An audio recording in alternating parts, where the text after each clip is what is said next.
بسم الله الرحمن الرحيم. إذا وقعت الواقعة ليس لوقعتها كاذبة خافضة رافعة. إذا رجت الأرض رجا وبست الجبال بسا فكانت هباء منبثا وكنتم أزواجا ثلاثا فأصحاب الميمنة ما أصحاب الميمنة وأصحاب المشأمة ما أصحاب المشأمة والسابقون السابقون أولئك المقربون في جنات النعيم ثلة من الأولين وقليل من الآخرين على سرر موضونة متكئين عليها متقابلين يطوف عليهم ولدان مخلدون بأكواب وأباريق وكأس من معين لا يصدعون عنها ولا ينزفون وفاكهة مما يتخيرون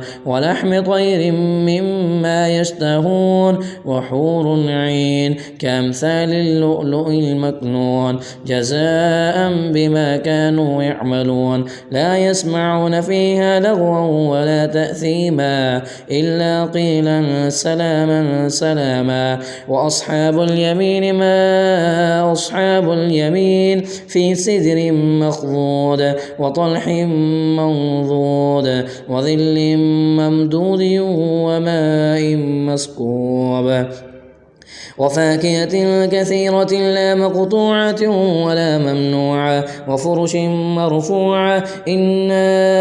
أنشأناهن إنشاء فجعلناهن أبكارا عربا أترابا لأصحاب اليمين ثلة من الأولين وثلة من الآخرين. وأصحاب الشمال ما أصحاب الشمال في سموم وحميم وظل من يحموم لا بارد ولا كريم إنهم كانوا قبل ذلك مترفين وكانوا يصرون على الحنث العظيم وكانوا يقولون أئذا متنا وكنا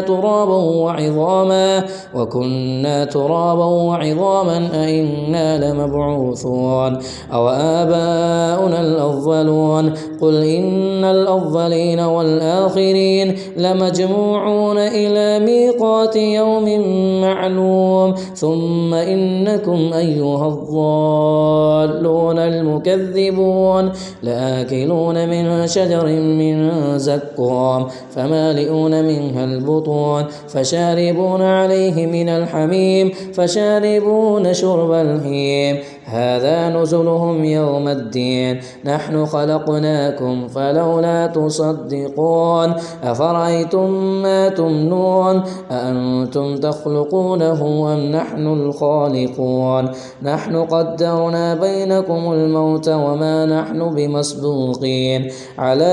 أن نبدل أمثالكم وننشئكم فيما لا تعلمون ولقد علمتم النشأة الأولى فلولا تذكرون أفرأيتم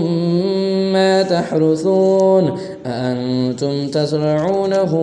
أم نحن الزارعون لو نشاء لجعلناه حطاما فظلتم تفكهون إنا لمغرمون بل نحن محرومون أفرأيتم الماء الذي تشربون أأنتم أنزلتموه من المزن أم نحن المنزلون لو نشاء جعلناه أجاجا فلولا تشكرون أفرأيتم النار التي تورون أأنتم أنشأتم شجرتها أم نحن المنشئون نحن جعلناها تذكرة ومتاعا للمقوين فسبح باسم ربك العظيم فلا أقسم بمواقع النجوم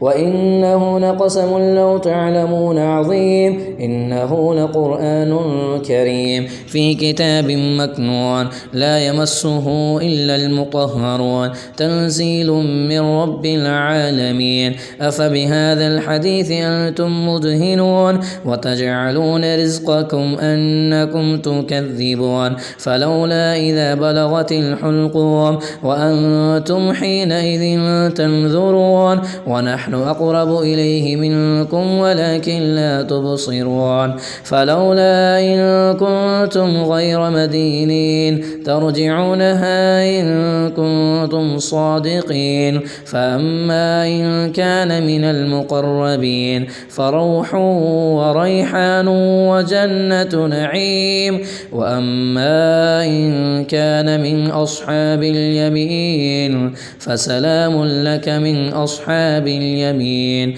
وأما إن كان من المكذبين الضالين فنزل من حميم وتصلية جحيم إن هذا لهو حق اليقين فسبح باسم ربك العظيم.